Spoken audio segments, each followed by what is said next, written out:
मंच और मैं हूं विशाल वैभव। आपको बता दें कि अभी जो है जनता की आवाज़ जो है नेत्री मीतू राणा हमारे साथ हैं। हम इनसे बात करते हैं क्योंकि यूपी से चुनाव प्रचार करने के बाद बिहार पहुंची हैं और बिहार पहुंचने के बाद क्या कुछ इनकी रणनीति है हम इनसे जानते हैं। चुनाव देखा जा रहा है वो कहीं ना कहीं राष्ट्रवाद और परिवारवाद को लेकर देखा जा रहा है। एक तरफ राष्ट्रवाद है तो दूसरी तरफ परिवारवाद है। क्या कुछ कहेंगे? सर, मैं पूरे भारत देश से तो यही बात बोलूंगी कि हीरो का बेटा हीरो, प्रोड्यूसर का बेटा प्रोड्यूसर। और मेरी शौक नहीं थी, कभी मजबूरी बनी तो मुझे भी राजनीतिक में आना पड़ा, ना चाहते हुए भी। तो ये परिवारवाद अगर आते भी हैं तो उन्हें राष्ट्र के लिए कार्य करना चाहिए, ना कि वो स्विट्जरलैंड में रहे और टिकट के समय बिहार घुस जाए। मैडम आपने जो है आप राजपूत समाज इस बार बिहार की राजनीति या देश की राजनीति में कहाँ तक अपने आप को पाता है? बिहार की और राजपूत के लिए लोगों ने तो बहुत खराब वर्ड बोला है, लेकिन राजपूत को जो बिहार में छोड़ के चल रहे हैं, मैं उन्हें बता दूं कि राजपूत ऑलरेडी अपने करोड़ों की जमीनों पे 5 जात को बसा चुके हैं, जिसका वो पैसा नहीं लेते हैं। बस यही कहते हैं कि बस हमारे यहाँ शादी हो तो आप आ जाना।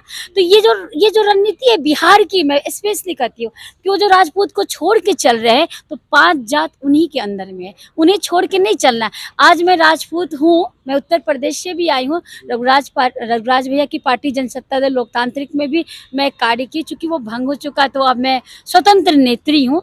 तो मैं अब बिहार में मैं देखती हूँ, मुझे कई महिला नेत्री राजपूत की नहीं मिलती है, ना कोई मंच पे मिलती है। अगर इन लोगों के पास है भारत देश में तो वो मुझे दिखा दे कि एक छत्रानी नेता बता दे राजनीतिक दल में। तो अगर हम राजनीतिक से विमुख रहे तो अयोग्य शासक को झेलेंगे। अयोग्य शासक, अनपढ़, पागल, डैमफुल जिसको बोलते हैं, उस टाइप का। तो हम लोगों को राजनीतिक में इंटरेस्ट रखना पड़ेगा, क्योंकि हम चाणक्य की धरती से हैं और चाणक्य नीति से देश चलेगा, ना कि इन लोगों के लंद फंद से चलेगा। मैडम आप यूपी में भी चुनाव प्रचार में काफी सक्रिय रही और अब बिहार आपको बुलाया गया है, तो बिहार में कहाँ कहाँ चुनाव प्रचार के लिए जाने वाली हैं? क्या कुछ बिहार के लिए रणनीति आप सेट करके आए हैं? अभी तो मैं पवन सिंह के खिलाफ मुझे बुलाया गया है और मैं पवन सिंह के खिलाफ ही जा रही हूँ। और चूंकि मेरे पवन सिंह से पारिवारिक रहा है रिश्ता, वो हमारे घर जगदेवपत अनिल भैया के आते थे और हमें उनको बहुत करीब से जानती हूँ। लेकिन हम लोग बेरोजगार नेता नेत्री तो नहीं है, हम लोग भी तो कुछ फाइट करेंगे।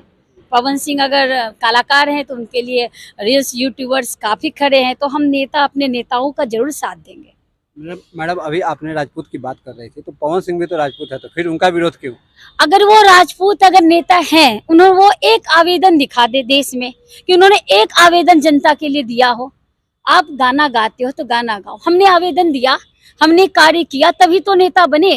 अगर ये लोग एक भी खिलाफत तो जनता के लिए बोल रहे होंगे ना कि हाँ महिला के साथ ये हुआ, इसके साथ ये हुआ, बस आप गाना गाते थे इसलिए हम पसंद करें।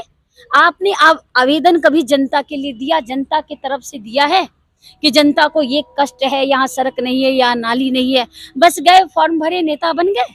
तब तो हम नेता नेत्रियों मजाक बन गए।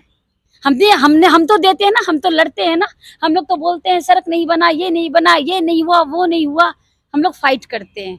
तो कलाकार की जगह पे अच्छे लगते हैं। आप मैडम खुद एक महिला हैं और बिहार और महिला नेत्री हैं, और खासकर देश में अगर महिलाओं की बात करें, महिला सुरक्षा को लेकर बात करें और महिलाओं के आरक्षण को लेकर बात करें, तो कहीं ना कहीं आज भी महिलाओं को वो हक और अधिकार जो मिलना चाहिए वो नहीं मिल रहा है। इसके लिए आपके पास क्या रणनीति रहेगी?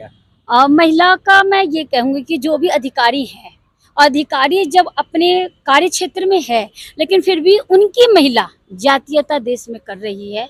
अगर कोई अधिकारी की पत्नी आके किसी दल में, किसी संगठन में आके ये कह रही है कि मैं ब्राह्मण हूँ, मैं राजपूत हूँ, मैं कुशवाहा हूँ, मैं वर्मा हूँ, मैं सिंह हूँ, और तो फिर अधिकारी कहाँ से कार्य करेंगे?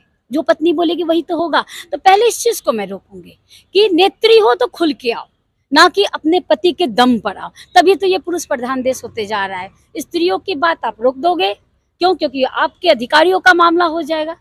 तो मेरी ये रणनीति रहेगी। इस बार मैडम आप चुनाव में जो चुनाव प्रचार में हैं, तो एनडीए गठबंधन के साथ हैं या इंडिया महागठबंधन के साथ? मैं तो भाजपा लोगों के साथ ही हूँ, जदयू के साथ हूँ। यानी एनडीए गठबंधन के साथ जी हैं। जी, एनडीए तो गठबंधन। क्या लगता है कि इस बार एनडीए 400 पार होगा?